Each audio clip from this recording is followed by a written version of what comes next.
Bisa dimulai, Mas? Cek. Bisa, Bu. Saya mulai dulu ya.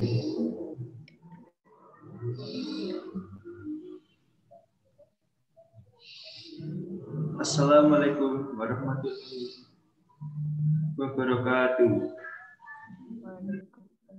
Feedback itu kayaknya. Pertama-tama, kita panjatkan puji syukur atas kehadiran Allah Subhanahu wa Ta'ala yang telah melimpahkan rahmat dan hidayah sehingga kita berkumpul dan dipertemukan via video conference secara online dalam keadaan sehat walafiat ini. Salam serta salam selalu tercurah pada tujuan kita, Nabi besar Muhammad Sallallahu Alaihi Wasallam, yang telah membawa kita dari zaman diam menuju zaman terang benderang penuh ilmu seperti saat ini. Yang kami hormati Bapak Rois Fatoni, SD, MSc, PhD, selaku Ketua Program Studi Teknik Kimia Universitas Muhammadiyah Surakarta. Yang kami hormati pula Bapak Ibu dosen Teknik Kimia Universitas Muhammadiyah Surakarta. Dan yang kami sayangi serta kami banggakan mahasiswa Teknik Kimia Universitas Muhammadiyah Surakarta. Sebelum memulai acara pada pagi hari ini, perkenankanlah saya memperkenalkan diri. Nama saya Krishna Wisnuwardana sebagai pembawa acara dalam kuliah tamu pengantar termodinamika dengan tema Co-Generation di Industri. Saya akan membacakan susunan acara pada pagi hari ini. Acara yang pertama yaitu pembukaan. Acara yang kedua yaitu menyanyikan lagu Indonesia Raya dan Mars KM dan Mars Muhammadiyah. Acara yang keempat yaitu sambutan-sambutan. Acara yang kelima yaitu acara inti. Acara yang kelima yaitu penutup. Memasuki acara yang pertama yaitu pembukaan.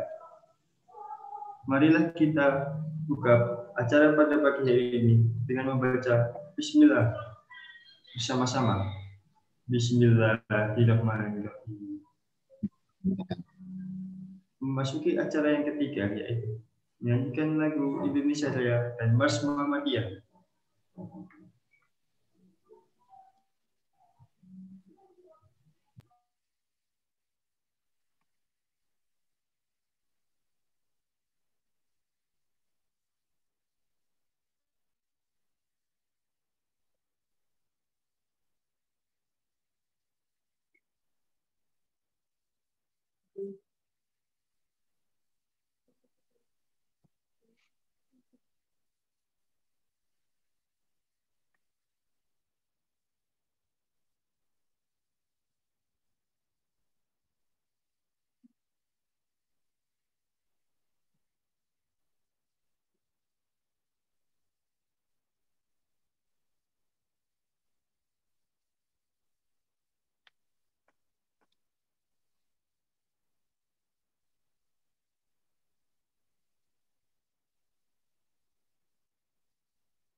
Ini kami lagi beda tempat soalnya nih, Jul, broadcastnya di rumah masing-masing karena ada kebijakan sekarang karena tingginya pandemi kita nggak boleh ketemu di kampus, jadi agak-agak technical glitch nih. Oh, ini kita sekarang sesi apa sebenarnya? Karena masih pembukaan.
memasuki acara yang ketiga, yaitu sambutan-sambutan. Sambutan yang akan disampaikan oleh Ketua Program Studi Teknik Kimia Universitas Muhammadiyah Surakarta kepada Bapak Rois Fatoni, ST, MSc, PSD. Waktu dan tempat saya persilahkan. Baik, Assalamualaikum warahmatullahi wabarakatuh. Alhamdulillahirabbil alamin. Nahmaduhu wa nasta'inuhu wa nastaghfiruh wa na'udzubillahi min syururi anfusina wa min sayyiati a'malina. May yahdihillahu fala mudilla lahu wa may yudlil fala hadiyalah.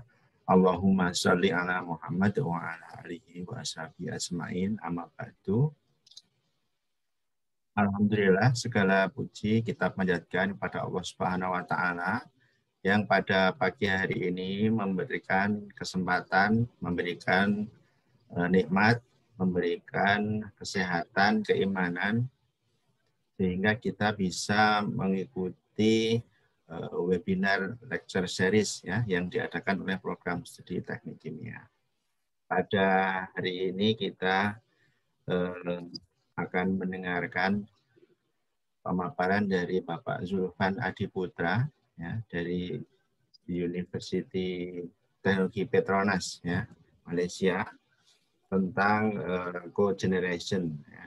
Jadi terkhusus ini materi ini diperuntukkan bagi mahasiswa yang sedang mengambil mata kuliah termodinamika, baik yang sekarang termodinamika dasar maupun yang sudah semester kemarin mengambil termodinamika teknik kimia.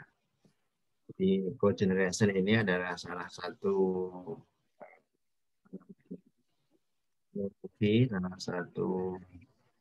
teknik di dalam energi efisiensi ya, dan insya Allah nanti akan menambah wawasan ya bagi adik-adik mahasiswa, sehingga diharapkan bisa membantu lebih mendalami, memahami pengetahuan termodinamika, khususnya aplikasinya di teknik kimia.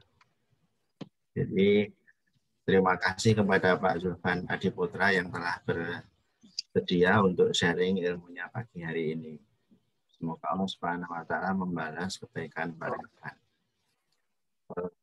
Bapak Ibu dosen, adik-adik mahasiswa yang saya sayangi, alhamdulillah antusias sekali ya, ini pesertanya 239 peserta.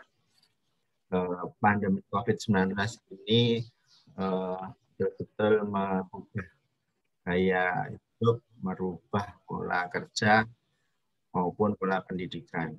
Jadi kita harus bisa beradaptasi dengan kebiasaan baru, di antaranya adalah perkuliahan melalui online.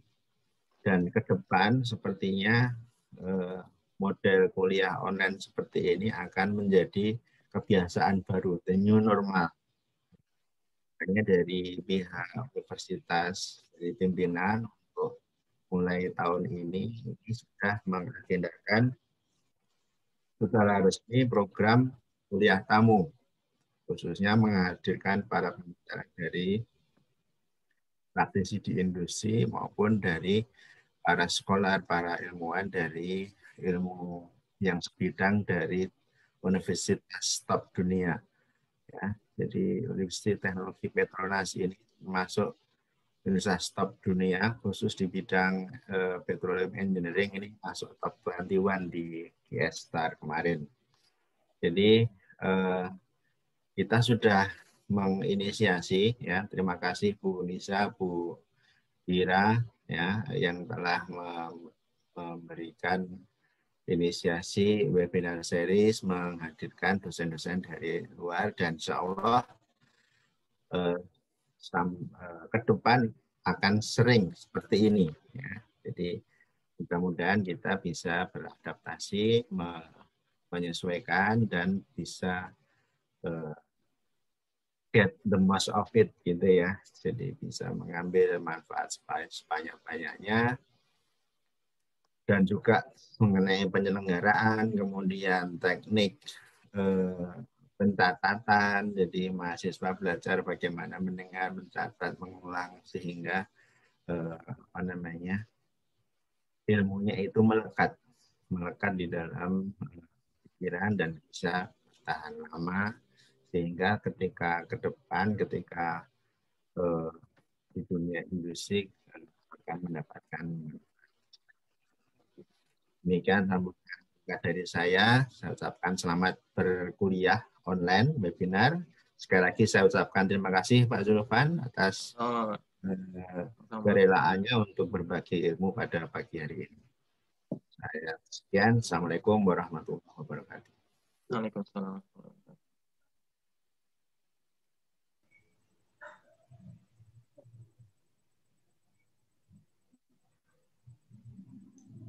Memasuki acara yang keempat, yaitu acara inti kuliah tamu manajemen pengantar teknologi dinamika yang akan dipandu oleh moderator kita, Alimatun Nasyiro, ST, MM.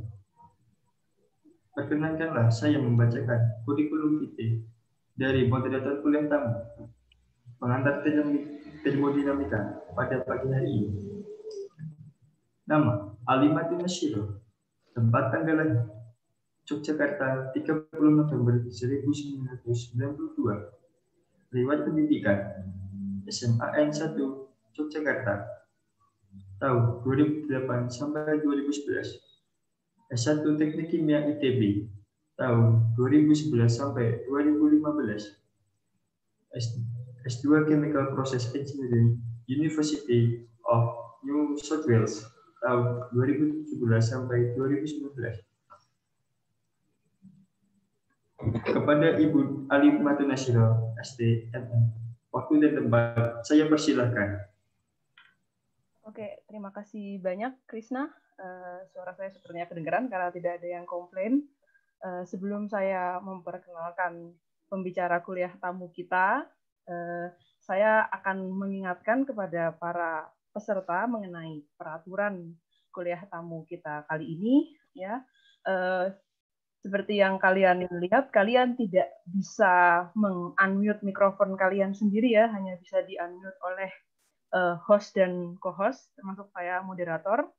Karena itu nanti kita akan melakukan sesi pemberian materi dari Bapak Zulfan.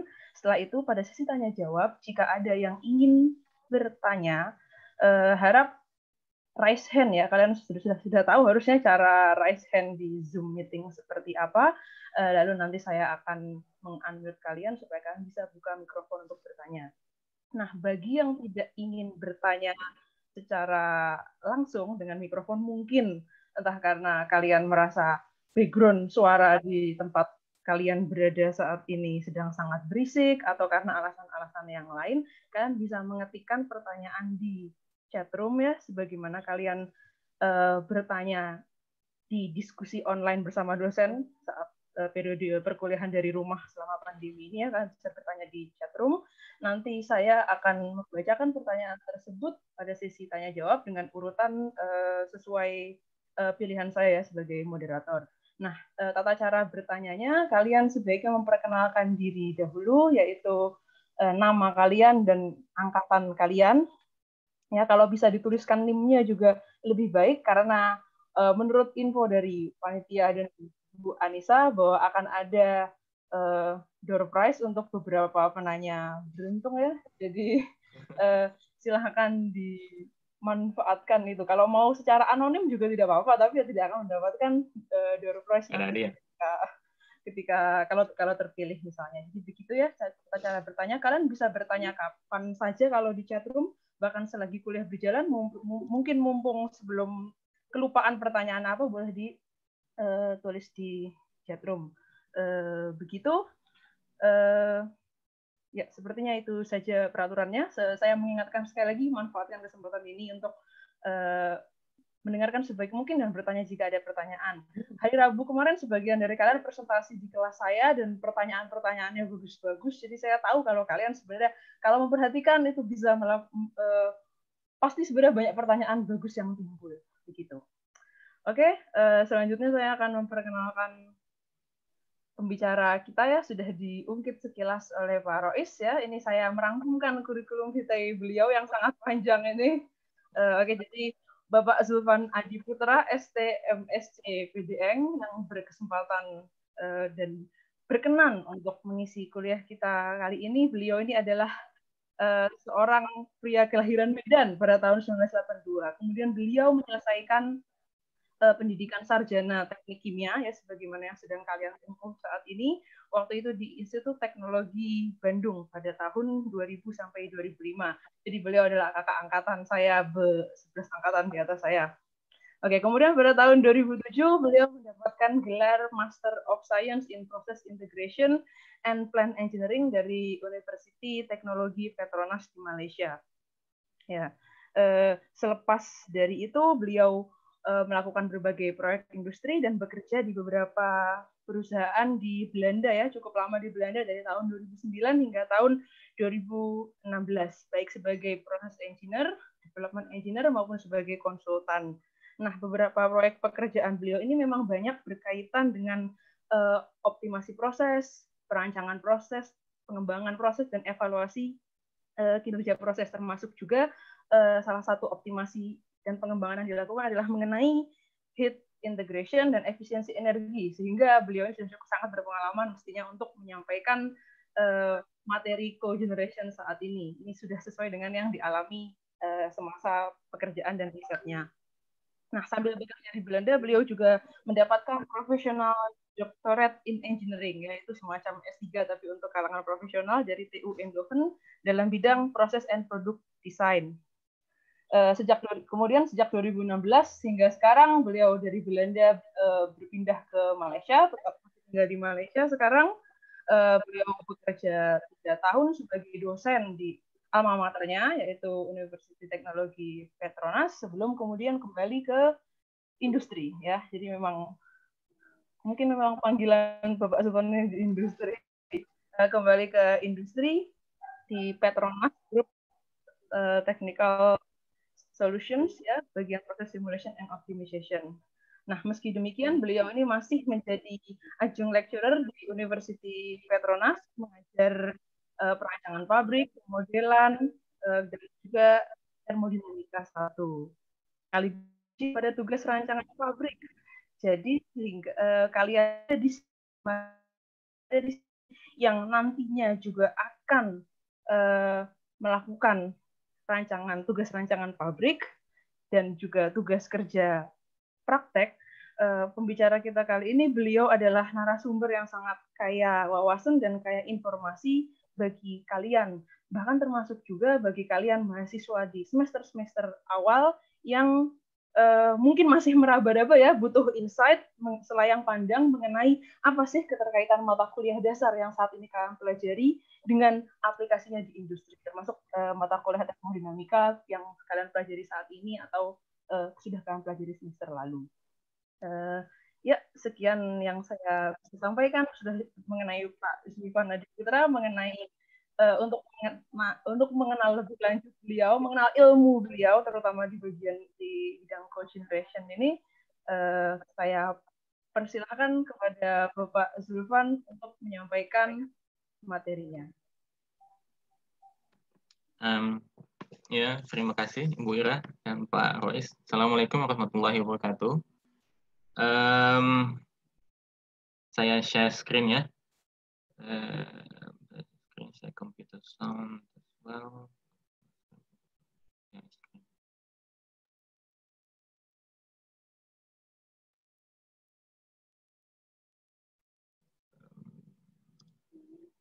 Kelihatan ya?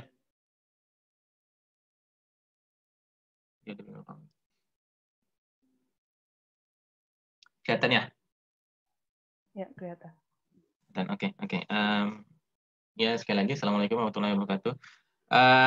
Terima kasih, Bu Ira, atas perkenalannya. Berlebihan sebenarnya, tapi ya, anyhow. Saya diminta oleh Ibu Nisa untuk cerita tentang penggunaan atau pemanfaatan konsep cogeneration di industri atau di praktis yang saya sebut sekarang ini. Tapi karena saya pikir KMS itu hari Sabtu libur atau seharusnya cuti atau libur atau sekolah ya? Libur sih kuliah. Libur kan, jadinya saya pikir kita akan buat ini sesantai mungkin dan senyaman mungkin ya. Kalau ada pertanyaan silakan ditanyakan. Dan saya pikir saya tidak akan karena ini libur, saya tidak akan berbicara terlalu detail tentang bagaimana perhitungan. Ada satu contoh kasus yang nanti kita boleh lihat bersama dan kita diskusikan pertama. Selebihnya saya pikir saya akan sekedar bercerita saja. Outline presentasi saya biasanya saya akan bagi share referensi yang biasa saya lakukan ya, yang biasa saya lihat kembali ketika kita berhadapan dengan masalah-masalah praktis. Kemudian tadi udah panjang lebar, jadi saya pikir saya akan skip di sini. Kemudian kita akan masuk konsep cogeneration atau nama lainnya adalah combined heat and power. Kita lihat contoh nih, saya bilang tadi contoh kecil, kemudian ada contoh-contoh aplikasi lainnya yang orang udah banyak lakukan selain daripada konsep konvensional cogeneration di industri. Okay. So saya memang pekerjaan saya berkutat di bidang proses modeling, simulation, kemudian optimization, kemudian pokoknya apapun yang berhubungan dengan bagaimana kita memaksimalkan kinerja pabrik, mengefisiensikan penggunaan bahan baku, energi, mengurangi 4 buku ini, yang saya tahu ini, 4 buku ini adalah buku yang biasanya saya ambil sebagai referensi. Ada satu buku lagi, ada beberapa buku lagi, tapi ini yang buku yang selalu saya buka-buka kembali khusus untuk bidang apa namanya saya share nanti. Kebanyakan ada di chapter 22 atau 23 di buku ini, buku Robin Smith ini. Ini Pak Rois pasti kenal dengan Pak D. Robin Smith ini. Beliau ini adalah guru besar di University of Manchester atau UMIS pada waktu itu. Jadi memang sebagai apa namanya penasihat atau direktur atau apa untuk Center of Process Integration di University of Manchester.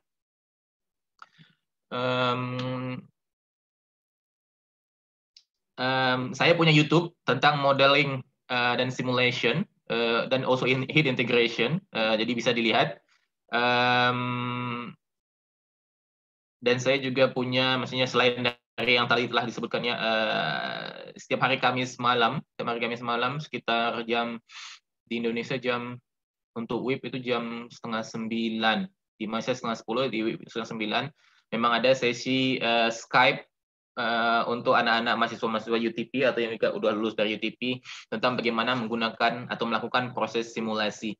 Karena proses simulasi ini sebenarnya dia nggak lain dan nggak bukan cuma kalkulator dengan thermodynamic model behind it. Jadi sama halnya dengan kalkulator, apapun hasil yang keluar dari kalkulator itu tergantung dari si pengguna kalkulator tersebut. Sama halnya dengan proses simulasi. Apakah itu Aspen HYSYS, Aspen Plies, simetri, Pro2, ChemCAD, apapun itu, hasilnya tidak akan ada artinya jika kita sebagai pengguna tidak mengerti apa yang kita kerjakan. Nah, itulah sesinya 1 jam setiap hari Kamis malam. Kalau tertarik, nanti saya akan kasih linknya.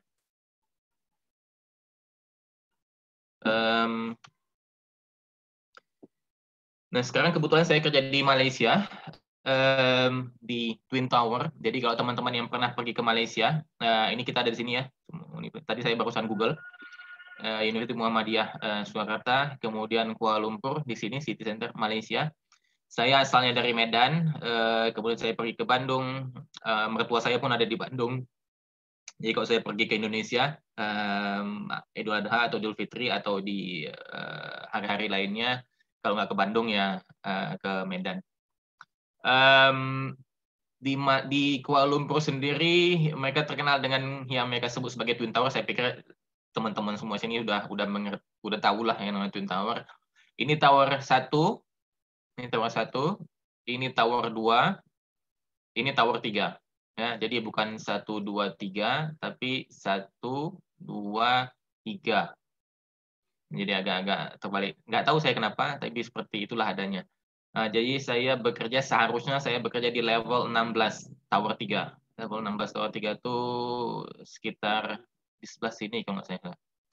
Jadi kalau saya mau pergi ke Tower 20-30-an itu, saya harus pindah tower ke sini, ambil lift, naik ke atas. Jadi saya kurang lebih ada di sini seharusnya. Tapi karena pandemi COVID ini, saya dan kita semua yang biasanya kerja di KLCC ini, sebagian besar bekerja di rumah sampai akhir tahun. Dan kita juga nggak tahu tahun depan apakah kita masih harus kerja di rumah atau enggak. Kita belum ada ininya, belum ada pengumumannya. Nonetheless, kalau ada pertanyaan silakan ya. Saya pikir kita nggak perlu nunggu sampai akhir. Basic cogeneration, untuk mengingatkan kembali sebenarnya, ini kita pelajari di termodinamika 1 atau pengantar ilmu termodinamika atau termodinamika dasar, apa namanya ya. Biasanya cogeneration ini adalah dia cogenerate. Jadi sistem yang mengenerate something. Maksudnya dia tuh nggak hanya menghasilkan satu buah atau satu jenis produk, dia menghasilkan lebih dari satu. Jadi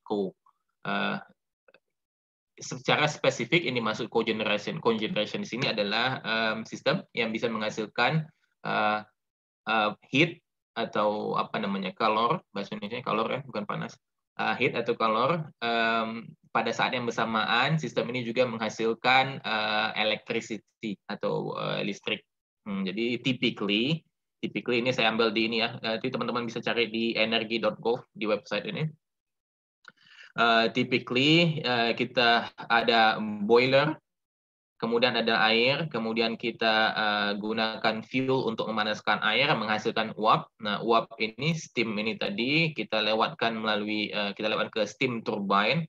Kita putarlah steam turbine atau kita expand steam ini melalui steam turbine sedemikian rupa sehingga putaran steam turbine ini bisa menghasilkan listrik melalui generator ini.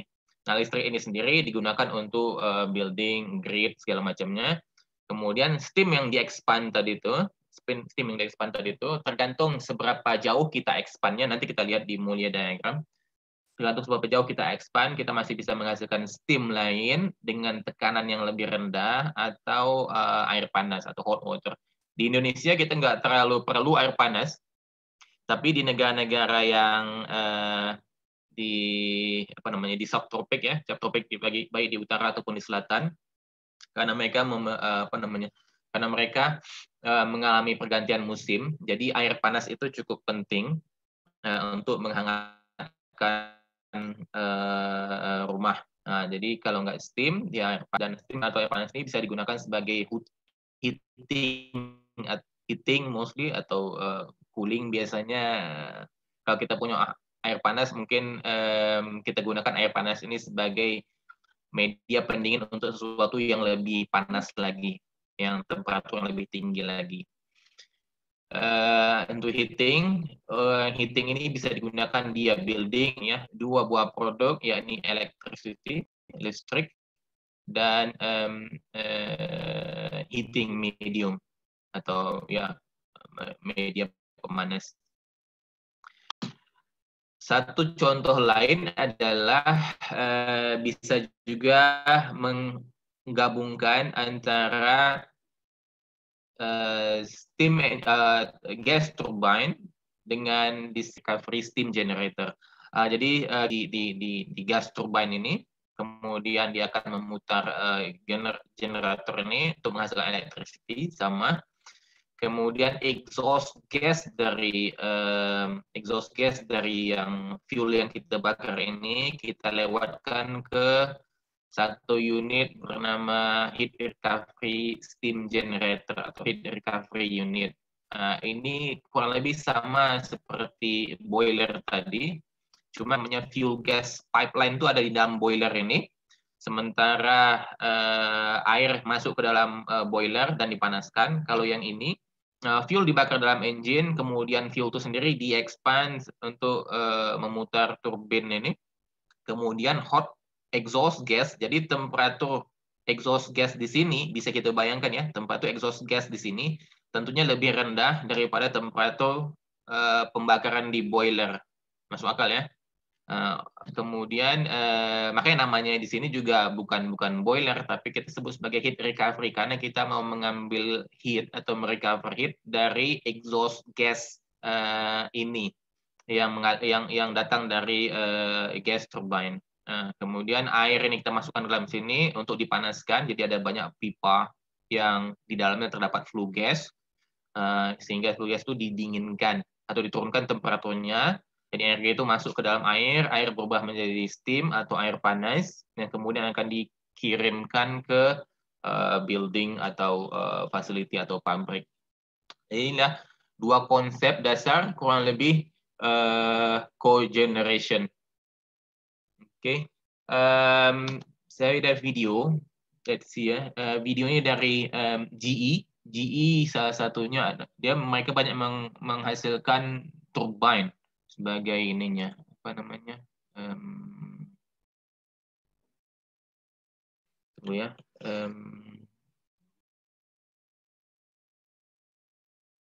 nah, dengar nggak suaranya? Kedengaran. Kedengaran ya? Oke.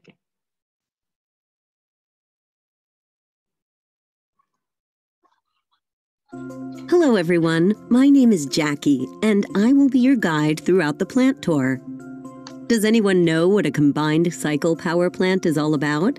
Well, let me put it this way. The plant is a cleaner and efficient way of producing electricity, and even captures wasted heat and uses it to increase the plant's electrical output.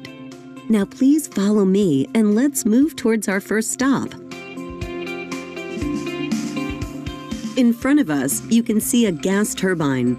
This one is our 9HA. This turbine weighs approximately 400 tons, almost the equivalent weight of a fully loaded Boeing 747 aircraft. A gas turbine, the heart of a power plant, compresses air and mixes that air with fuel, which is ignited. The hot air fuel mixture moves through gas turbine blades, making them spin. The fast-spinning turbine drives a generator that converts the spinning energy into electricity. Behind the gas turbine, you can see another key component, the Heat Recovery Steam Generator, HRSG. Its mission is to capture exhaust heat from the gas turbine that would otherwise escape through the exhaust stack. Thanks to the captured exhaust heat, the HRSG generates steam where it is then delivered to a steam turbine, making even more electricity. Pretty cool, huh?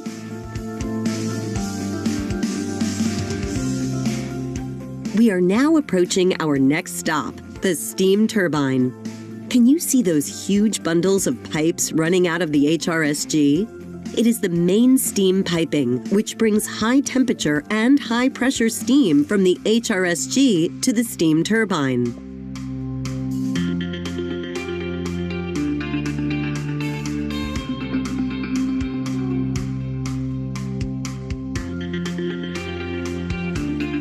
Here we are, the steam turbine. This piece of equipment uses steam to spin the generator. Similar to the gas turbine, the high temperature and pressure steam passes through the steam turbine blades, turning the generator to make more electricity. Here we are at the generator. This is where the magic happens. The spinning of the gas and steam turbines drives the generator rotor to spin, converting mechanical energy into electrical energy. Okay, folks, let's continue our tour.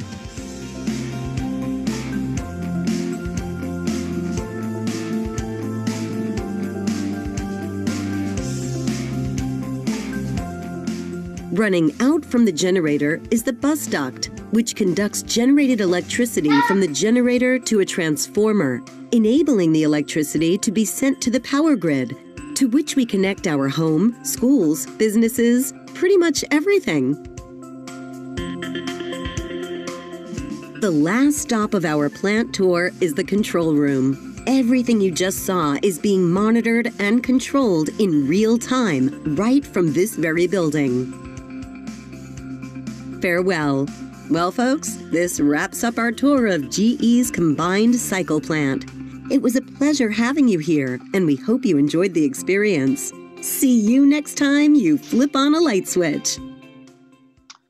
Ya, jadi yang GE, presentasi GE tadi itu, presentasi GE tadi,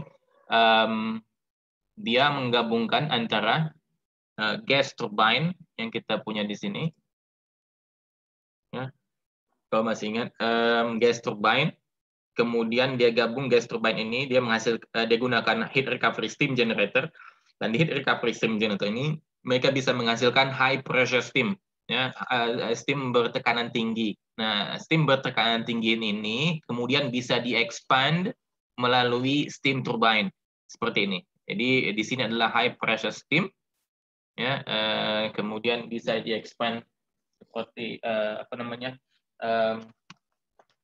Bentar ya, saya ambil pen. Jadi bisa di-expand untuk menghasilkan energi juga. Jadi yang energi listrik atau electricity yang mereka hasilkan itu berasal dari dua sumber, gas turbine dan juga steam turbine. Sampai di sini ada pertanyaan nggak? Dia, kalau kita ambil, saya ambil pen dulu, pen. Nah, jadi yang tadi kita pastikan adalah mana pen saya? Di sini adalah high pressure steam.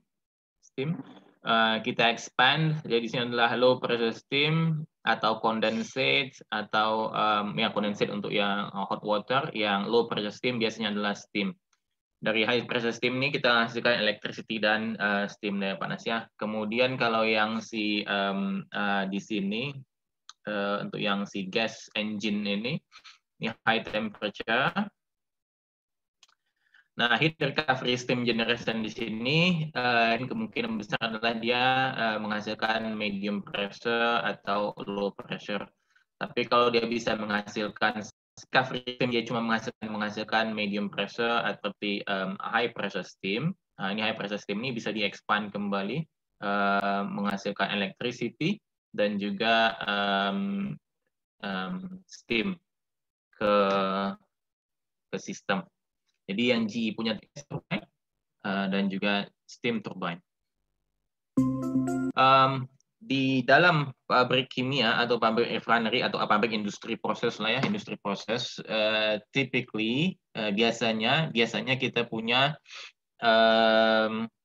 apa namanya steam system yang berbeda-beda. Jadi berbeda-beda tekanannya. Jadi kita punya makeup water, kemudian kita punya ada boil feed water treatment. Jadi makeup water ini bisa datang dari laut, air laut, atau air sungai, atau air danau, atau sumber air apapun yang diperbolehkan untuk digunakan di dalam kepentingan ini. Beda dengan spesifikasi yang akan kita atau yang boleh kita masukkan ke dalam boiler, dalam boiler sini. Jadi kita harus treat dulu. Jadi spesifikasi di sini spek ini lebih rendah daripada spek yang di untuk boiler feed water. Nah, dari boiler feed water ini biasanya kita masukkan atau kita lewatkan dia ke deaerator. Nah, deaerator ini disebut deaerator karena dia gunanya, dan deaerator ini berguna untuk menghilangkan air atau udara yang terlarut atau oksigen terlarut di dalam boiler feed water ini. Jadi dalam boiler feed water ini, dalam air yang biasanya kita lihat sehari-hari, dalam air itu ada oksigen terlarut sehingga ikan-ikan atau binatang-binatang laut itu bisa bernafas. Nah, oksigen terlarut ini harus kita hilangkan sebelum dia masuk ke dalam steam system. Karena oksigen terlarut ini akan dia akan mengoksidasi metal-metal logam-logam itu sehingga mereka bisa berkarat. Jadi untuk menghilangkan oksigen ini biasanya kita lucu di oksigen tadi itu dengan menggunakan low pressure steam. Jadi low pressure steam itu pergi ke atas, ini boiler feed water pergi ke bawah. Jadi ada oksigen semacam packing kecil di sini ya, packing kecil biasa. Digabung dengan kondisi biasanya udah oksigen terlarut yang ada di dalam di titik ini, boiler feed water ini berada pada level ppb, tergantung dari seberapa besar tekanan steam yang kita ingin hasilkan di sini. Ya, semakin tinggi tekanan steam yang kita ingin hasilkan, maka semakin rendah seharusnya kandungan dari oksigen yang kita perbolehkan untuk masuk ke dalam boiler. Oke. Jadi di boiler steam. Nah, steam ini kemudian kita kirim ke yang kita sebut sebagai steam header. Ini namanya steam header. Steam header.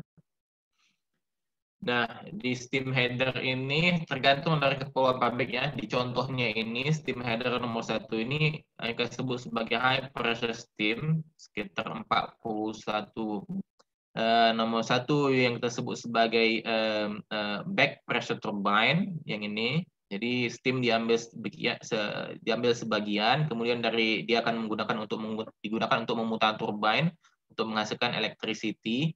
Nah, hasil dari ekspansi ini masih berupa steam juga yang namanya medium pressure steam. Jadi header kedua ini 10 bar gauge. Jadi kita tahu perbedaan tekanan antara header sini atau seberapa besar energi yang bisa dihasilkan tergantung dari perbedaan antara tekanan 41 bar gauge dengan 10 bar gauge. Jadi dia expand sebesar 31 bar gauge. Nah, itu energi yang bisa dihasilkan melalui steam turbine ini. Jadi kita bisa hitung dari tabel termodinamik atau steam table dengan efisiensi tertentu berapa besar energi listrik yang dihasilkan oleh steam turbine ini ya. Kemudian yang kedua adalah yang mereka sebut sebagai condensing turbine. Disebut condensing turbine karena steam yang masuk dari sini di-expand sampai dia condense. Nah, jadi condense ini maksudnya yang dua ini back pressure turbine, cuma yang satu ke medium pressure, yang satu lagi ini ke low pressure steam. Jadi saya pikir ini condenser. Nah, yang ini adalah condensing turbine. Jadi steam di sini, steam yang masuk di sini, di-expand sedemikian rupa sehingga kondisi ini adalah kondisi condensate. Condensate ya, seperti low pressure condensate atau LPC kita sebut. Low pressure condensate yang kemudian akan diturunkan sampai disedot pakai vacuum.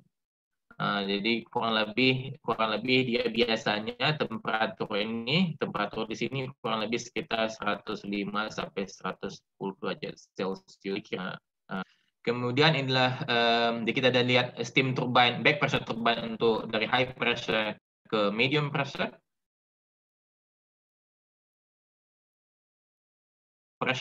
Kemudian ada condensing turbine dari high pressure to atmospheric pressure basically. Itu sendiri kita punya namanya users. Jadi ada reboilers kan, di distillation column kita punya reboilers untuk jadi users ini users ya. Jadi user ini bisa reboilers di distillation columns, users bisa di reboilers di distillation columns atau bisa sebagai untuk preheater, untuk reaktor atau kondisi proses apapun yang memerlukan steam pada tekanan yang tinggi. Produksi steam, high pressure steam di sini besar.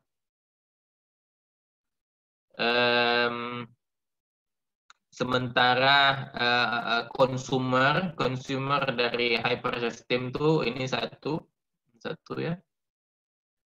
Steam ini yang kedua untuk medium pressure steam consumer, ini yang ketiga untuk low pressure steam consumer. Jadi ini jangan disangka seberapa besar pabrik satu, tapi ada banyak kita bisa miliki. Nah, jadi bahkan ratus. Kadangkala kita perlu lebih banyak user di sini. Katakanlah user di sini ada 10, user di sini katakanlah ada 20, user di sini katakanlah ada 30 ya, tergantung. User 10 sini katakanlah mereka perlu sekitar 10 ton sejam steam, sementara di sini dia perlu 20 ton sejam. Yang steam yang datang ke 20 ton ini, dia datang tentunya dari back pressure turbine, ya, back pressure turbine. Kemudian dia juga datang dari let down station. Jadi kalau steam yang datang melalui back pressure turbine itu tidak sampai 20 ton per jam, maka inilah gunanya fungsi let down station itu untuk memberikan steam lebih banyak sehingga cukup sampai ke 20 ton sejam yang akan digunakan oleh si medium pressure steam users.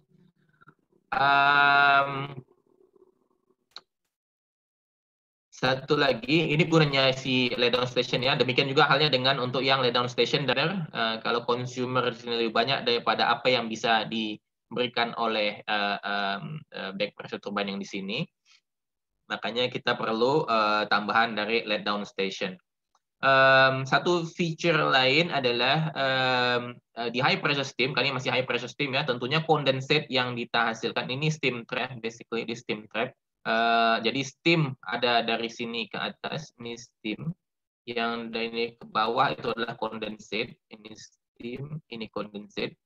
Jadi condensate ini tentunya ini adalah high pressure condensate ya, kita expand dengan flash, jadi kita bisa kontrol tekanannya di sini sedemikian rupa sehingga katakanlah ini 41 bar, ini masih sekitar ya 40 atau 39 bar. Kita expand ke 10 bar gauge atau 10 lebih sedikit. Nah, ini 10 bar gauge.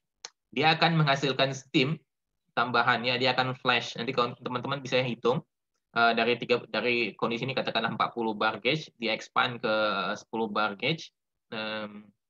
Dia tentunya adiabatic expansion. Dia akan menghasilkan steam yang kita bisa steam 10 bar gauge tentunya karena kita expand di 10 bar gauge, steam yang bisa kita gunakan sebagai feed juga untuk medium pressure steam. Nah, condensate yang dihasilkan kita sebut sebagai medium pressure condensate. Medium pressure condensate. Nah, medium pressure condensate ini bisa juga di-expand karena dia masih punya tekanan 10 bar, kita expand ke 3,5 bar. Ya, 3,5 bar. Dia akan menghasilkan steam yang bisa kita gunakan di low pressure header. Condensate-nya kita gabung dengan condensate dari low pressure steam users, kita kirim kembali ke di aerator yang di atas ini. Oke. Ada satu feature lain, yakni yang kita sebut sebagai boiler blowdown. Jadi karena apa namanya, ya kita tahu kan treatment di sini, proses treatment ini tidak ada yang sempurna, jadi masih ada mineral-mineral yang terikut ke dalam boiler feed water ini meskipun sedikit atau sangat minor sekali. Tapi begitu steam ini air ini dipanaskan, steam akan menguap, mineral-mineral tadi itu akan berada dia tidak akan menguap ya, karena kan mineral tidak bisa menguap, jadi dia akan berada di bagian bawah dari boiler ini, atau dia terbang sekitar sini. Nah, ini karena memang dia steam ini terus-menerus sedemikian rupa sehingga pada suatu saat kita perlu membuang scale ini tadi nih. Karena kalau tidak dia akan menutupi permukaan di piping di sini. Jadi piping di sini adalah permukaan dia digunakan sebagai heat transfer area. Jadi kalau dia sudah tertutup sama scale, dia akan foul. Kalau dia foul, berarti energi yang dipindahkan dari fuel ke steam itu akan berkurang. Energi yang dipindahkan dari fuel ke steam itu akan berkurang. Jadi untuk menghindari hal tersebut atau untuk memastikan kalau kinerja boiler tetap konstan, maka kita gunakan, kita punya yang namanya boiler blowdown. Nah, boiler blowdown ini ada dua, dia bisa intermittent atau continuous blowdown ya, tergantung dari keperluan. Nah, boiler blowdown ini tentunya masih memiliki energi. Kita kirim dia ke flash line. Nah, ini very low pressure flash. Karena emang ini pun laju alirnya ini sangat sedikit sekali. Jadi kita flash ke low pressure system.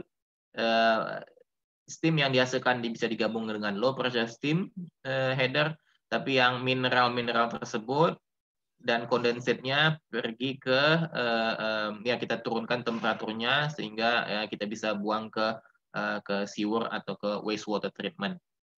Jadi kita akan gabung ke wastewater treatment plant. Ada pertanyaan sampai sini? Belum ya? Kalau belum, oke. Demikian ini secara singkat mengenai steam distribution system. Kemudian kita akan melihat bagaimana detail dari back pressure turbine dan condensing turbine. Karena kita di sini mau fokus di cogeneration ya. Jadi tiga ini adalah seperti yang telah kita lihat tadi. Tiga ini adalah mesin atau sistem yang bisa menghasilkan atau bisa menghasilkan electricity dan steam secara bersamaan, electricity dan steam secara bersamaan. Electricity dan steam secara bersamaan. Ini saya ambil dari majalah Chemical Engineering Progress dari AICHE. Seperti yang telah lihat, ini cuma pengulangan saja. Kita punya steam header, high pressure steam header, kita punya steam turbine menghasilkan listrik, dan yang steam di sini dikirim ke low pressure steam ya. Yang contoh sebelumnya adalah ke high pressure steam, medium pressure steam di sini, low pressure steam di sini. Ya, ini kita ambil ke low pressure steam. Steam yang dari low pressure steam ini digunakan untuk proses. Ini yang mereka sebut sebagai yang tadi sudah disebutkan sebagai back pressure turbine. Yang cuma mengulang kembali. Nah, kalau yang B ini, yang B adalah yang kita sebut sebagai condensing turbine. Jadi steam turbine kita maksimalkan produksi electricity melalui steam turbine ini. Jadi kita turunkan tekanannya sampai dengan ini. Sampai 3 PSIA, sekitar 1 atmosferik kan sekitar 15 kan atau 14,5.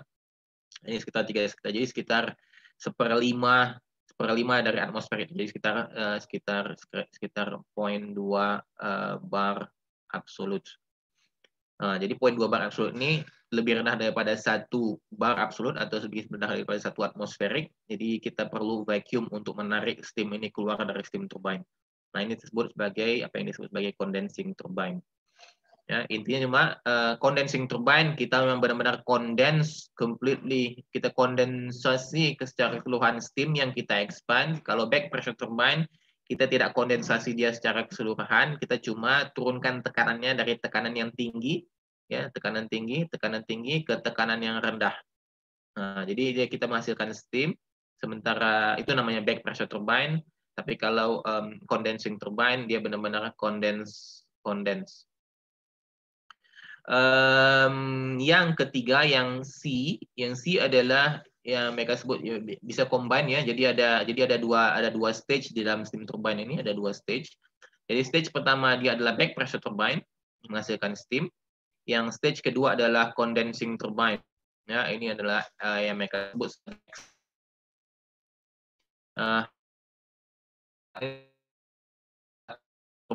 tapi ini jarang sekali.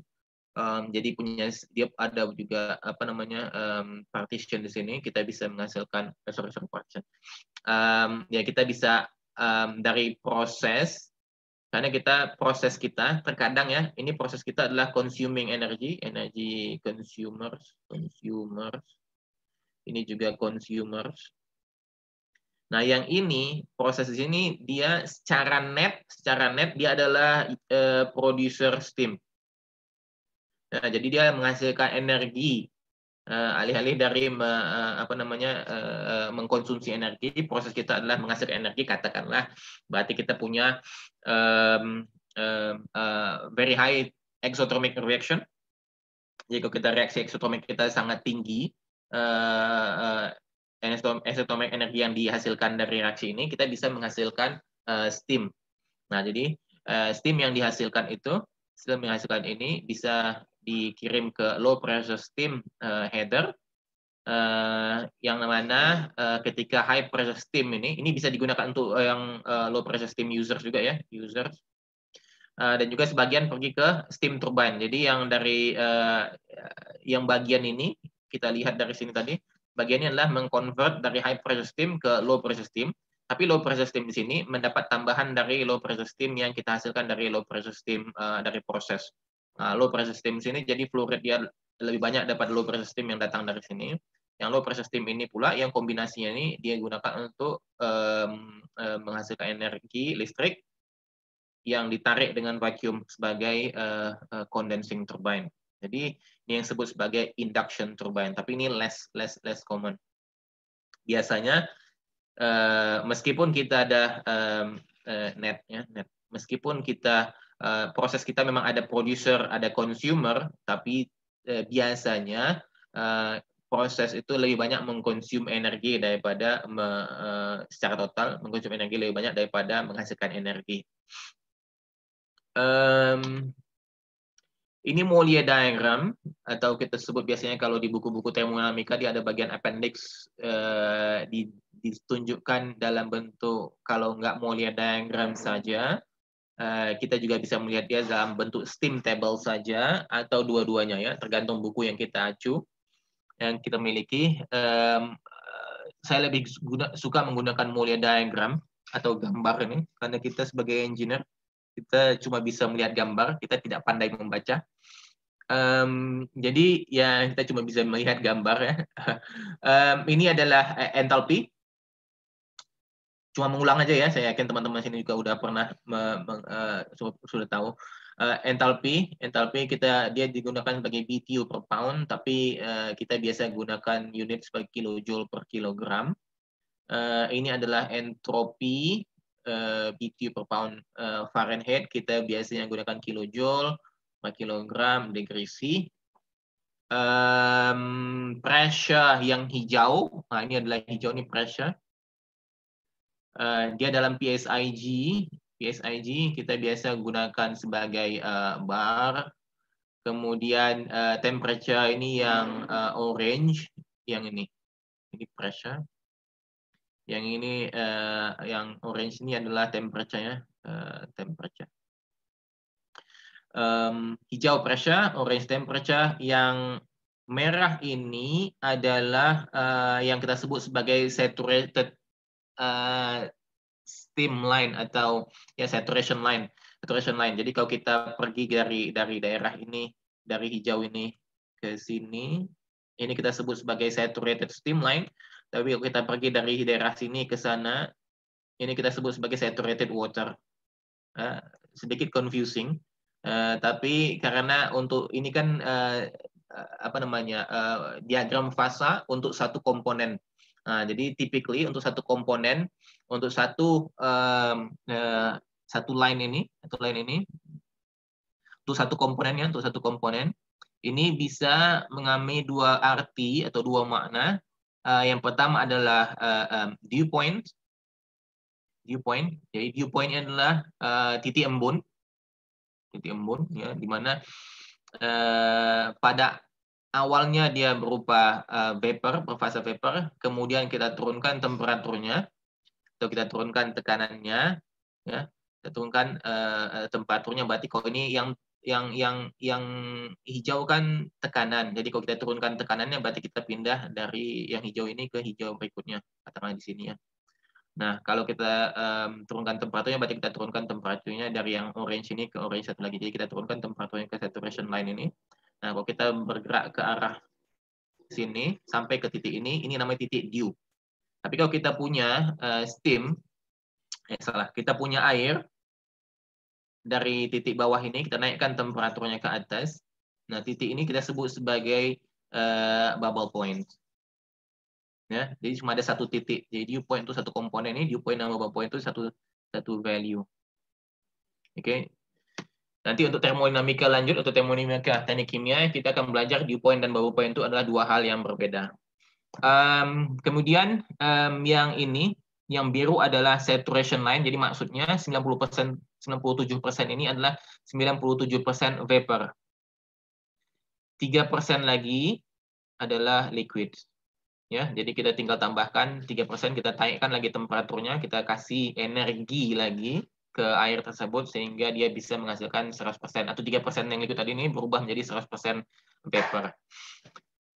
Nah, typically ya, yang steam yang kita hasilkan, katakanlah ini dia titik nomor 1 adalah turbine inlet, titik turbine ini. Turbine inlet ini. Nah, turbine inlet ini kita ekspansikan ke dalam melalui turbin, ya. Kita ekspansikan secara isentropik. Nah, kita ekspansikan secara isentropik sehingga itulah kenapa grafik kita adalah grafik entalpi isentropi. Jadi kalau dengan isentropik ini kita kelihatan jelas kan, isentropik berarti dia garis lurus vertikal. Itu aja sebenarnya. Jadi kita garis lurus vertikal, kita mau ekspansikan dia dari kondisi ini, tekanan 600 psig. 600 psig dibagi 15 lebih kurang sekitar apa tuh? Kita 40 bar kan, atau 40 bar gauge kurang lebih, temperaturnya 700 derajat Fahrenheit. Nah, kita ekspansikan secara isentropi ke titik 2 di sini, Ini adalah titik 2 adalah exhaust dari, kalau kita punya steam turbine tadi ya, kita punya steam. Ini adalah titik 1 ini. Kemudian dia akan menghasilkan energi listrik untuk karena turbine tadi itu generator. Nah, di sini ada titik 2. Nah, titik 2 ini basically titik 2 ini adalah titik 2 yang di sini. Tapi kalau efisiensinya 100%, titik ini titik 2 prime, titik 2 star yang ini. Ya. Kalau kita efisiensinya 100%, titik ini adalah titik 2, tapi kalau efisiensinya lebih rendah daripada 100%, efisiensi kurang dari 100%, titiknya menjadi titik 2, yakni yang ini. Ya. Jadi dia tidak tidak 100% menghasilkan energi. Jadi energi yang dihasilkan itu yang bisa kita convert ke electricity itu adalah energi ini. Jadi kalau kita punya titik 1 kemudian titik 2, tentunya dari sini ke sini ini adalah delta H kan, delta H. Nah, delta H ini kita bisa hitung menghasilkan energi listrik. Nah, kalau efisiensi tidak 100%, bisa sampai sini saja. Nah, ini adalah delta H yang lain, yang satu lagi delta H, ini delta H prime. Nah, delta H ini juga akan menghasilkan energi listrik. Nah, tentunya energi ini lebih rendah daripada energi ini karena ketidakefisienan steam turbine yang kita miliki secara praktis. Oke. Ada pertanyaan nggak dari sini? Demikian juga halnya ini ya, kalau kita mau ekspansikan ke lebih dalam lagi dari titik 1, tidak hanya ke titik 2, tapi kita juga mau ke titik 3. Nah, di titik 3 di sini, jadi tekanannya lebih rendah lagi, atau bisa condensing turbine, katakanlah. Nah, ini condensing turbine, memang disebut condensing turbine. Nah, jadi titik 3 di sini, jadi energi yang kita hasilkan itu secara teori 100% adalah dari titik ini ke bawah sini.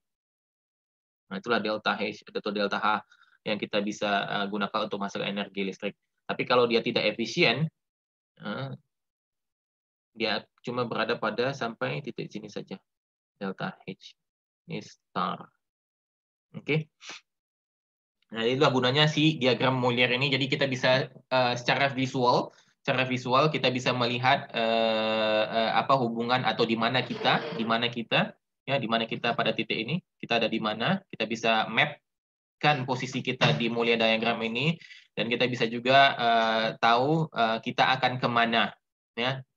Nah, karena kita tahu kita akan kemana, kita bisa estimasi berapa energi listrik yang kita bisa hasilkan, berapa efisiensi yang kita perlukan, berapa flow rate yang kita inginkan. Nah, semua mass balance dan energy balance bisa kita hitung berdasarkan satu Mollier diagram ini saja. Itu sebabnya kenapa si diagram ini disebut si Mollier diagram, karena sangat terkenal sekali dan sangat sederhana penggunaannya.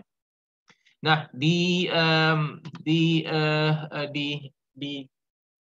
pada kenyataannya di praktis, kalau kita di Petronas kita menggunakan software, jadi kita nggak menggunakan ini lagi. Ini khusus untuk mahasiswa saja yang menggunakan Mollier diagram. Jadi supaya kita mengetahui bagaimana kita menghitung secara manual, dari mana angka-angka tersebut untuk mendapatkan feelingnya juga, bagaimana kita mendesain sesuatu. Tapi kan ini namanya yang kalau kita hitung-hitungan, oke lah di sini sekitar, titik ini sekitar, apa itu, 1,330 bagi tengah-tengah antara 1,30 dan 1,35. Jadi kita mengira-ngira nih 1,3, ini 50 bagi 2, 50 bagi 2, 25, ini tambah 25 berarti 1,355, kurang lebih seperti itu. Nah, yang ini juga kurang lebih berapa. Nah, ini kan bukan agak, tapi memang perhitungan manual. Nah, untuk perhitungan manual, untuk sekedar ujian, ini bisa dilakukan. Tapi kalau kita ingin menganalisis suatu sistem yang besar, yang di industri yang besar, kita perlu banyak perhitungan. Jadi kita tidak akan menggunakan perhitungan manual seperti menggunakan Mollier diagram atau steam table tadi, tapi kita menggunakan software. Nah, di Petronas software yang kita gunakan kita sebut sebagai icon symmetry, tapi secara komersial kalau kita di luar disebut sebagai simetri. Simetri ini punya Schlumberger sekarang. Nah, kita sebutnya sebagai icon symmetry karena memang dulu perusahaan ini menghasilkan ada namanya VMG. VMG ini membuat VMG SIM, dan dia juga buat icon untuk Petronas. Nah, VMG ini kemudian dibeli sama Schlumberger, ini menjadi simetri, yang ini menjadi icon simetri. Nah, itulah secara singkat ininya. Tapi ini sama dengan HiSys, Aspen Plus, ChemCAD, Pro2, dan segala macamnya. Dia punya feature untuk utility optimization. Jangan tanya saya kenapa namanya icon utility optimizer, tapi kita lihat sama-sama ya. Dia punya boiler sama. Boiler ini menghasilkan katakanlah satu steam pada tekanan tertentu. Steam ini dikirim ke steam header. Dari steam header ini digunakan untuk users ya. Jadi ada banyak users. Jadi dalam users ini ada banyak heat exchangers atau reboilers. Kemudian steam header ini juga selain dari mendapatkan steam dari boiler ini, dia juga mendapatkan steam dari, ini adalah heat exchanger, katakanlah producer steam. Jadi bisa menghasilkan steam juga pada tekanan yang sama. Jadi dikirim ke sini. Jadi steam header ini datang dari S1 dan S5. Digunakan untuk steam user sini satu, kemudian kita expand untuk menghasilkan electricity di sini. Kondensatenya sampai ke yang kita sebut sebagai low pressure header, katakanlah. Jadi ini disebut sebagai back pressure turbine, ya kan? Ini adalah apa namanya tadi itu? Lupa saya namanya. Jadi kita apa namanya tadi di atas tuh? Let down station adalah let down station. Jadi tapi let down station ini kalau kita lihat ini warnanya gray. Nah, warna gray ini di simetri ini, khususnya simetri ini berarti flow rate-nya sama dengan 0. Jadi nggak ada yang steam yang kita lewatkan melalui let down station. Tidak ada juga steam yang keluar dari vents ya. Jadi semua steam keluar dari, kalau nggak melalui users, dia akan keluar melalui back pressure turbine. Kemudian dari back pressure turbine ini pergi ke low pressure steam header. Ini hilang. Dari user ini dia punya condensate di expand, masuk ke condensate steam header. Kemudian pergi ke di aerator ya. Ini namanya condensate return. Ini juga condensate return. Dari condensate return dipompa dengan boiler feed water pergi ke reboiler atau pergi ke producer untuk steam, dan juga di sini juga sama, atau pergi ke desuperheater. Ini contoh yang lebih complicated lagi. Jadi dia punya high pressure steam header, dia punya medium pressure steam header, dia punya low pressure steam header. Ini kita sebut sebagai back pressure turbine ya, karena dia akan menghasilkan steam di low pressure steam di sini. Ini juga adalah back pressure turbine, tapi dia punya two stage turbine. Yang satu dikirim ke medium pressure steam, yang satu dikirim ke low pressure steam. Ya. Ini ada users. Ini lebih complicated. Yang let down steam dari high pressure steam ke medium pressure steam ada flow rate, ada liquid boiler feed water untuk di superheater. Tapi yang let down dari medium pressure steam ke low pressure steam di sini tidak ada, tapi dari back pressure turbine yang di sini ada let down sedikit. Oke. Semua condensate ini kita kirim ke condensate return tank. Makeup water ini datang dari water treatment plant, ya, water treatment plant ini datang dari water intake. Masuk ke deaerator, dipompa melalui boiler feed water pump pergi ke reboiler. Oke. Nah, dari reboiler ini dia ada di sini ada mereka buat model untuk gas turbine. Jadi ada fuel juga masuk sini ke gas turbine ini. Gas turbine ini flue gasnya tadi itu, ini flue gas masuk ke heat recovery steam generator. Jadi ada sebagian dari boiler feed water ini dia pompa sebagian ke sini, ini line ini sampai ke sini. Ini adalah boiler feed water juga. Jadi flue gas yang dari sini, dari gas turbine ini memanaskan ruangan di sini sedemikian rupa sehingga air yang masuk dipanaskan sehingga dia bisa menghasilkan high pressure steam sebagai tambahan dari boiler yang biasa. Oke. Nah, ini adalah simulasi pabrik yang kita buat di Malaysia. Ya, di Kerteh. Jadi Malaysia itu dia ada dua kompleks, ada tiga sebenarnya, tapi ada dua kompleks yang lama. Kompleks yang di Kerteh untuk Terengganu Kerteh. Kemudian ada satu lagi kompleks refinery yang di Melaka. Ini untuk kompleks refinery yang ini malahan bukan di Kerteh atau di Melaka, ini adalah di Pahang. Nah, jadi dia punya ada 4 boiler. 4 boiler ini menghasilkan steam 1, 2, 3, 4. Ini adalah high pressure steam header. Nah, di high pressure steam header ini dia ada banyak turbine, bisa lihat kan turbine ini. Kemudian dia ada banyak users. Ini yang biru ini user 1, 2, 3, 4. Ini adalah users. Kondensatnya kita gabung di sini memang ada collection line. Dari sini kita kirim ke yang kita sebut sebagai medium pressure header. Ini adalah medium pressure steam header. Yang ini low pressure steam header. Yang ini adalah bagian dari sini semua ini. Ini adalah ini semua ini. Ini adalah low pressure condensate header.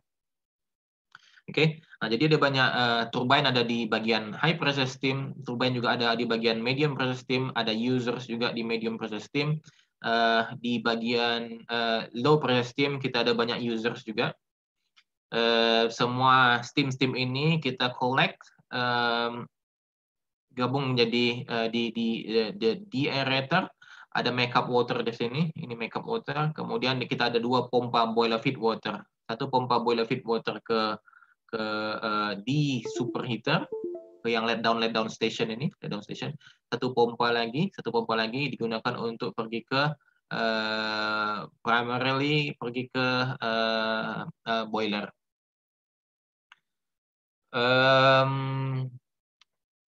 Jadi lebih kompleks ya daripada yang contoh yang biasa kita lihat. Ini adalah contoh yang kita bisa lihat kalau kita pergi ke manualnya software ini.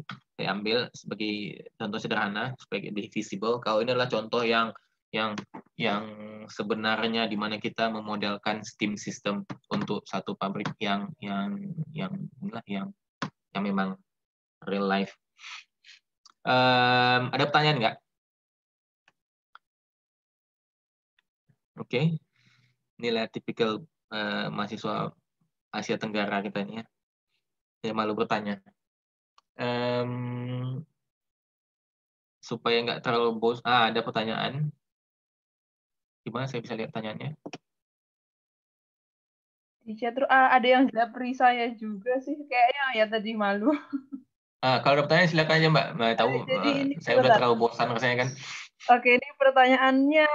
Saya sekarang mengingatkan ke yang lain ya, nggak usah malu kalau belum mengerti dengan istilah tertentu, tanyakan aja. Ini ada pertanyaan tadi di referensi buku kan ada istilah pinch, P-I-N-C-H. Nah, itu maksudnya apa? Di referensi Buku referensi. pinch. Oh ini. Oke. Pinch ini adalah kalau kita lihat kurva ini kurva ini yang nanya nih angkatan, maksudnya tahun pertama, kedua, ketiga, keempat, semester berapa ya? Semester 3. Oke. Biasanya ya konsep pinch analysis dan proses integration ini dia dipelajari di tingkat akhir. Jadi kalau dipelajari sama Pak Datang, dia untuk tahun akhir lah, tahun keempat kan. Nah kalau di UTP pun ini pun dipelajari di tahun akhir, tapi nanti kamu mungkin nanti di UMS juga akan dipelajari di tahun terakhir.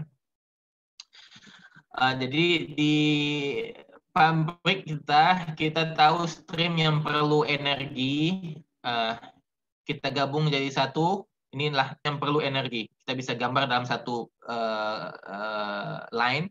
Kemudian stream-stream yang kita perlu turunkan temperaturnya. Kan kita bisa gambar dalam satu line. Jadi ada dua gambar ini ya. Namanya hot composite curve, cold composite curve. Pinch ini sendiri adalah titik di mana kedua graf ini berada pada posisi yang paling dekat. Jadi titik ini bisa kita sebut sebagai pinch. Inilah titik pinch dia. Titik di mana di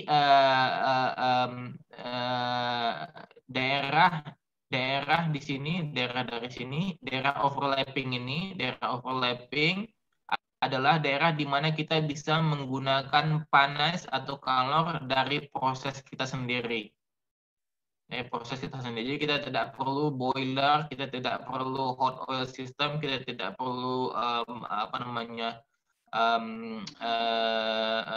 fuel untuk proses untuk daerah yang di sini. Tapi daerah ini sini adalah ini yang kita perlu energi dari luar seperti dari boiler, fuel gas tadi itu, hot oil dan sebagainya.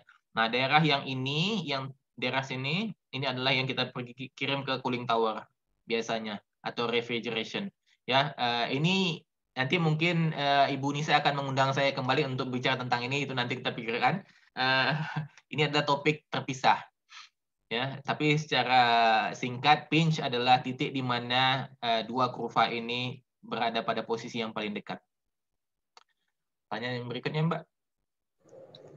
Izin masuk? Ya. Oh ya, silakan monggo. Ya. Perkenalkan, saya Lutfiani Yasman di semester 3. Izin bertanya, apakah setiap chemical plant selalu memproduksi steam dalam 3 level, yaitu high pressure, medium pressure, and low pressure? Jika tidak, bagaimana pertimbangan level yang diproduksi? Ya, excellent. Tidak selalu. Mana dia tadi?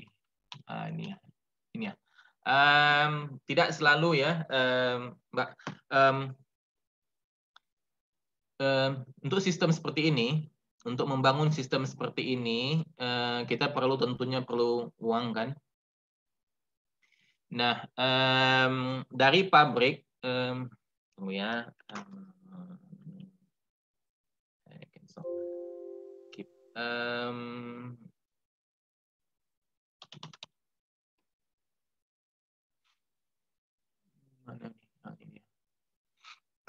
Mana pen saya? Pen.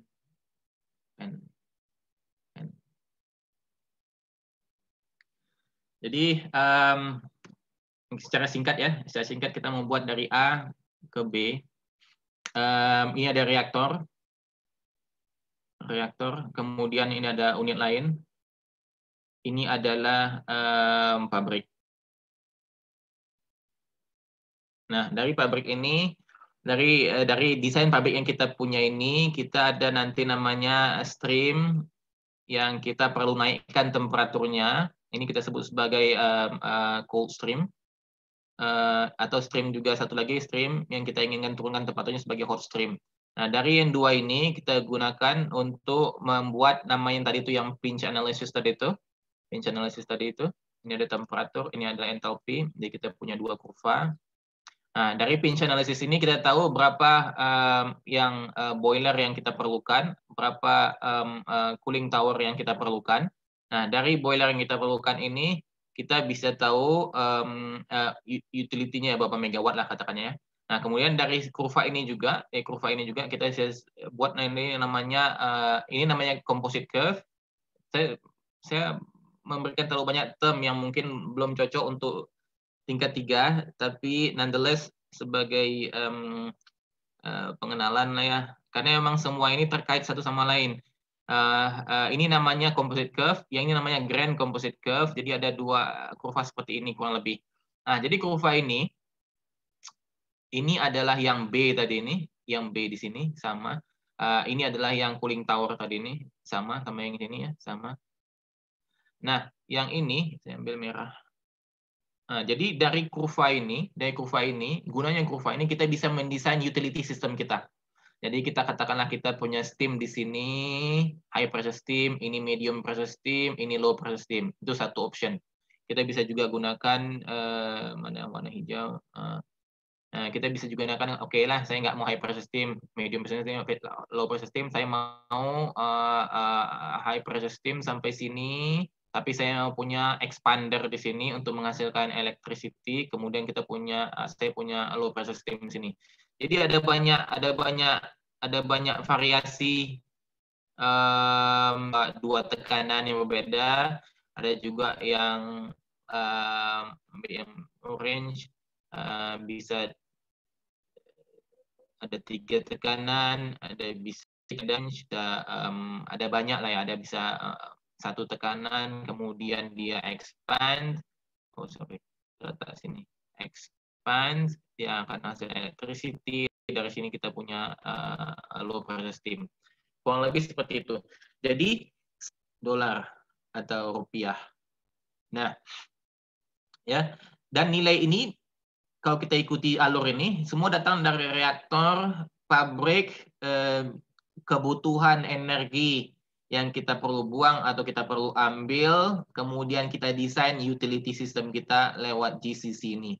Nah, dari berbagai pilihan ini, katakanlah merah, hijau, biru ini, saya ambil yang hitam sekarang ya, yang hitam. Nah, katakanlah ya yang merah, kita buat table merah, hijau, orange, ya. Ini capex. Capex itu capital expenditure atau investment. Jadi kita mau bangun pabrik ini, kita mau bangun steam system di sini itu berapa duit yang kita perlukan. Ini namanya capex, investasinya. Tapi selama kita mengoperasikan ini tentunya kita perlu chemical tadi itu kan, kita perlu water makeup, kemudian kita perlu electricity untuk menjalankan pompa, cooling tower segala macamnya. Ini namanya OPEX. Ini namanya OPEX, operating expenditure atau biaya operasional. Nah, ini kemudian dari sini kita tambahkan total cost katakanlah ya. Jadi ini kita buat sebagai ini kan OPEX ini udah dolar per tahun. CAPEX ini juga kita anualisasikan, nanti ada perhitungannya di analisis keekonomian teknik kimia kurang lebih ya, atau chemical engineering economic atau apapun namanya ya. Kita buat sebagai dolar per tahun juga. Kalau kita jumlahkan ini akan menjadi dolar per tahun total cost. Katakan ini 1, ini 2, ini jadi 3, ini 2, ini 1, ini jadi 1,5 lah. Ini jadi 3,5, ini katakanlah ini 2, ini 3, ini jadi 5. Katakanlah ya. Nah, dari sini kita bisa lihat, oh ternyata kalau kita jumlahkan semua biaya yang kita harus keluarkan per tahunnya, kita mengeluarkan biaya paling murah untuk opsi merah. Tapi opsi hijau ini juga ya nggak terlalu, it's not too bad kan, nggak terlalu jauh bedanya dengan 3 ini. Tapi yang opsi oranye ini memang dia sudah jauh lebih mahal daripada kedua opsi ini. Jadi kamu bisa bilang nanti, kita bisa bilang ke bos kita atau manajer kita atau ke investor kita, oke, saya akan mendesain utility system kita dengan konsep merah. Konsep merah. Yang konsep merah itu yang mana? Konsep merah itu yang ini. Seperti itu. Jadi inilah dasar, ujung-ujungnya memang duit. Jadi inilah dasar di mana kita bisa memilih satu opsi dibandingkan opsi lainnya. Bagaimana kita mendesain opsi-opsi ini adalah pertanyaan selanjutnya tentunya. Nah, ini nanti akan kita pelajari di pinch analysis atau heat integration course.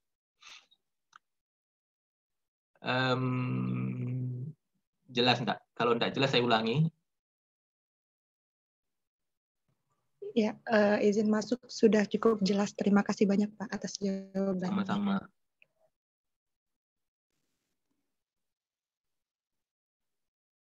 Ada pertanyaan lain?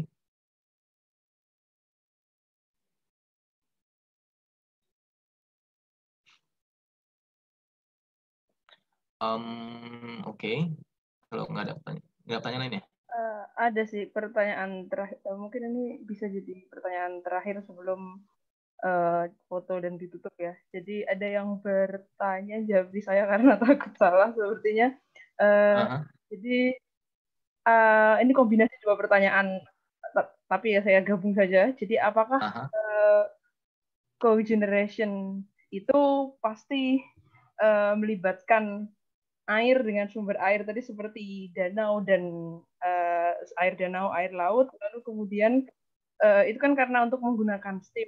Sebenarnya steamnya itu selain untuk pemanasan, adakah kegunaan lainnya selain pemanasan dan pembangkit listrik tadi ya?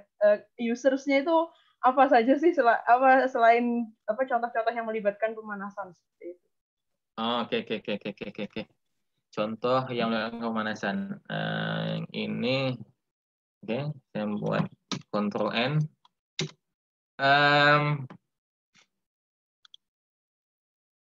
Kita tahu namanya distillation column kan? Distillation column. Kita ada condenser. Ini condenser. Condenser ini energinya dibuang. Ini kemudian kita punya reboiler. Ini kita sebut reboiler. Nah, reboiler ini energinya masuk. Nah, energi yang masuk ini adalah yang kita sebut sebagai users. Jadi energi yang masuk ini salah satunya biasanya adalah datang dari steam. Nah, ini adalah steam user. Jadi tergantung temperatur di sini berapa dan kita mau naikkan ke temperatur berapa, steam ini bisa katakanlah yang ambil contoh ya. Contoh katakanlah kalau temperaturnya ini sekitar 150 derajat Celcius, tentunya steam ini kita perlu steam setidaknya 170 derajat Celcius. Nah, ini sekitar katakanlah sekitar 7 bar gauge ya. Kemudian kalau katakanlah sekitar 170. Kalau kita punya users katakanlah 100 derajat Celcius, tentunya steam di sini kita perlukan steam 120 derajat Celcius, ini sekitar 2 bar gauge. Nah, yang ini typically kita ambil dari low pressure steam header kalau ada. Yang ini pun typically kita ambil dari, kalau enggak low pressure header, dari medium pressure header kalau ada ya. Kalau enggak ya kita ambil dari high pressure steam. Nah, ini satu contoh users dari steam ini. Nah, yang lain adalah katakanlah kita punya stream, kita punya reaktor, ya, A jadi B. Nah, tentunya yang kondisi reaksi ini terjadi pada temperatur tertentu kan, temperatur reaktor, ini temperatur reboiler. Nah, kalau temperatur kita ini lebih rendah daripada temperatur reaktor, tentunya kita perlu panaskan dia sebelum kita bisa masukkan ke dalam reaktor. Nah, sumber panasnya ini salah satunya adalah steam. Nah, jadi tergantung dari steam nih. Kalau temperatur kita yang kita inginkan ini berarti star ya. Temperatur yang kita ingin, T-reaktor yang kita inginkan di sini adalah 100 derajat Celcius. Tentunya steam di sini sekitar 120 derajat Celcius. Jadi kita perlu steam pada tekanan 2 bar. Kemudian kalau temperatur ini 150 katakanlah contohnya 50, berarti kita perlu steam dengan tekanan 7 bar gauge. Nah, kalau tempat yang lebih tinggi lagi, katakanlah dia perlu 200 derajat Celcius, katakanlah, berarti kita perlu temperatur yang steam pada 220 derajat Celcius ini mungkin sekitar 40 atau 30-an bar gauge. Nah, ini udah high pressure steam. Nah, jadi tergantung pada kondisi berapa kita ingin pada kondisi berapa kita ingin menggunakan steam kita tersebut. Jadi ini adalah contoh kedua, ini contoh pertama. Nah, contoh lainnya untuk yang penggunaan steam, ya ini yang dua ini yang banyak digunakan ya, yang jamak dilakukan. Selain ini apa ya? Selain ini biasanya untuk heating. Nah, jadi heating. Jadi heating katakanlah punya tangki kan, kita punya tangki, kita punya jaket tangki.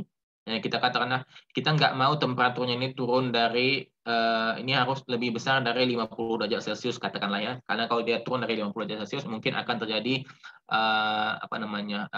mungkin liquid ini terlalu tinggi viskositasnya, jadi dia bisa menimbulkan padatan atau endapan di sini. Jadi untuk endapan atau padatan di sini dia sangat viskos, dia tidak mau mengalir. Jadi untuk menghindari hal tersebut kita perlu panaskan dia supaya temperaturnya lebih tinggi dari 50 derajat Celcius. Untuk ini kita biasanya gunakan low pressure steam. Jadi kita masukkan ke dalam sini, kita masukkan sini sebenarnya. Kita masukkan ke sini, kemudian masuk atas steamnya kan. Masuk steam sini, kemudian kita ambil kondensatnya di sini. Ini contoh ketiga untuk pemanasan. Kemudian juga ada katakanlah ya, nggak cuma reaktor pun nggak cuma preheater, tapi ada juga reaktor yang seperti ini, seperti yang si tangki ini. Kita punya reaktor CSTR atau mixing reactor. Kalau nggak kita pakai jaket, kita gunakan juga sebagai contohnya coil. Gunakan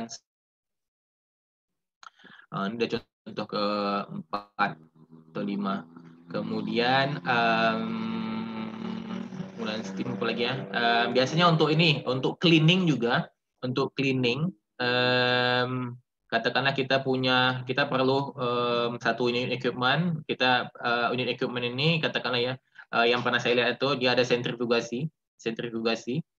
Jadi kalau kita pisahkan kan, ini yang padatan tuh atau sentrifugasi yang garam katakanlah ya, dia akan terbang ke sini kan, si garam-garam itu kan akan terbang ke sini. Nah, supaya dia nggak nempel di sini, biasanya orang-orang itu disemprotkannya dengan low pressure steam atau air panas di sini. Nah, jadi supaya dia nggak nempel di sini, jadi garam-garam itu bisa jatuhlah ke bawah. Tentunya dia harus hati-hati supaya garam ini tidak larut kembali, ini nggak terlalu banyak sehingga kita bisa ambil garam lah di sini.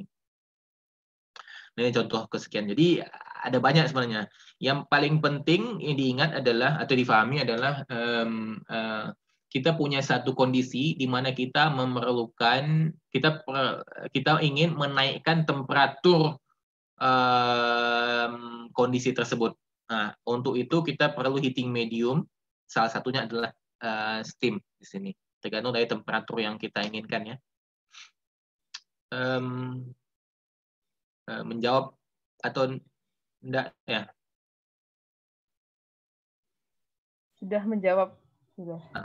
Oke. Ya karena waktunya terbatas, sepertinya cuma bisa itu ya 3 pertanyaan itu saja.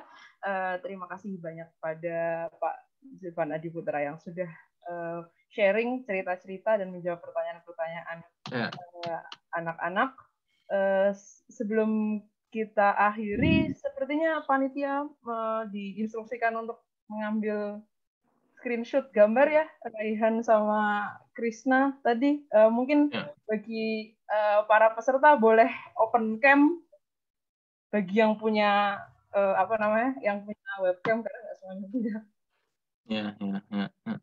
Ini saya ada contoh ya, kalau mau dibaca-baca contoh perhitungan sama aplikasi. Nanti kalau mau bisa saya share.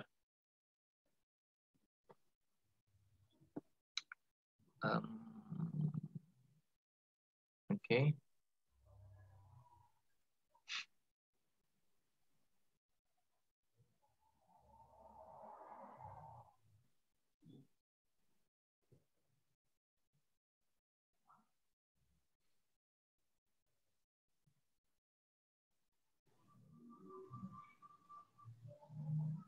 Yang mengambil gambar silahkan buka mic aja untuk mengabari kita kalau sudah siap dan kalau sudah selesai.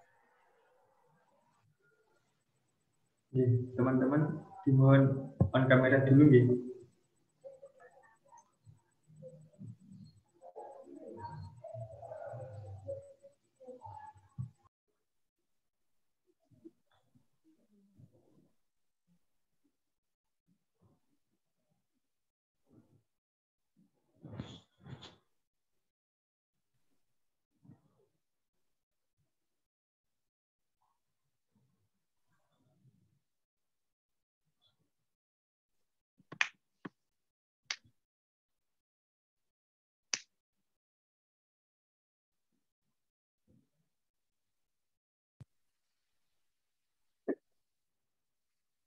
Sugeng rawuh, Bun.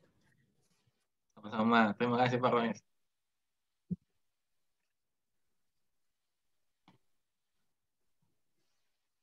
Mudah-mudahan membantu lah ya. Ya, ya. Namanya cukup straightforward tadi, padat, singkat gitu.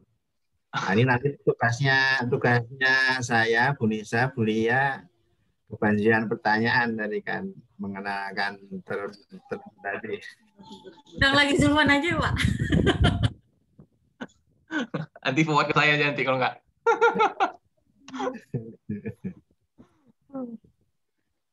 Ini harusnya Pak Malik juga, yang dosen Yutrita siapa ya? Pak Malik, Pak. Ini dulu waktu saya kuliah di proses integration itu ada 15 modul itu. Betul. Utility system sama coordinate system ada. Iya. Begini. Ya memang modulnya memang itu aja dibawa kemana-mana itu. Oh ya. Waktu awal 2000-an kan memang mereka atau UTP kan punya langganan kan untuk yang proses integrasi. Oh iya, betul ya. Saya cukup beruntung sempat setengah semester ikut langsung kuliahnya Smith. Sama Jiri Klemes itu. Sama Jiri Klemes. Si Jiri ini dia di Hungary kan? Gimana?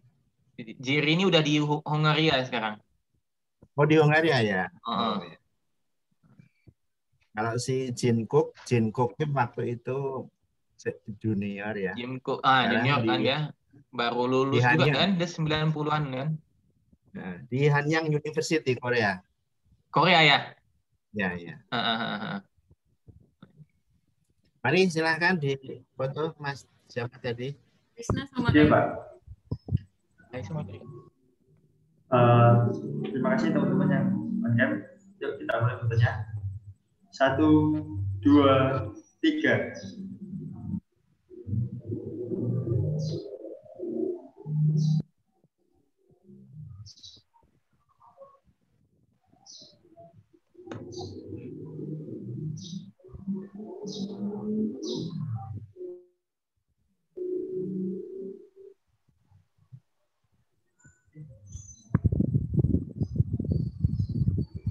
Sudah, Mas? Yuk kita mulai lagi fotonya.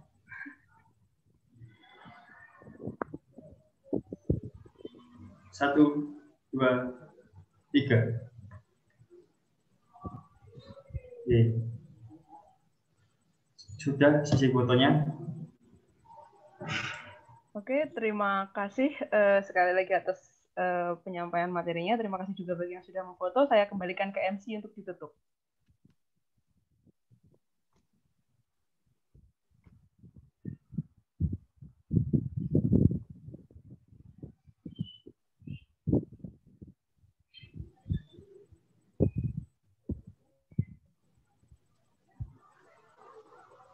Acara yang kelima, yaitu penutup. Tibalah kita di penghujung acara. Marilah kita tutup acara pada pagi hari ini dengan membaca hamdalah bersama-sama. Alhamdulillahirabbil alamin. Saya selaku Master of Ceremony pada acara kuliah tamu pengantar termodinamika yang dilaksanakan secara online. Mohon maaf apabila selama memandu jalannya acara terdapat tutur kata yang kurang berkenan di hati para hadirin. Karena segala kebenaran, kesempurnaan, dan keindahan hanya milik Allah semata. Sekian dari saya. Terima kasih atas perhatiannya. Wabillahi taufiq wal hidayah. Wassalamualaikum warahmatullahi wabarakatuh. Waalaikumsalam warahmatullahi wabarakatuh. Waalaikumsalam warahmatullahi wabarakatuh.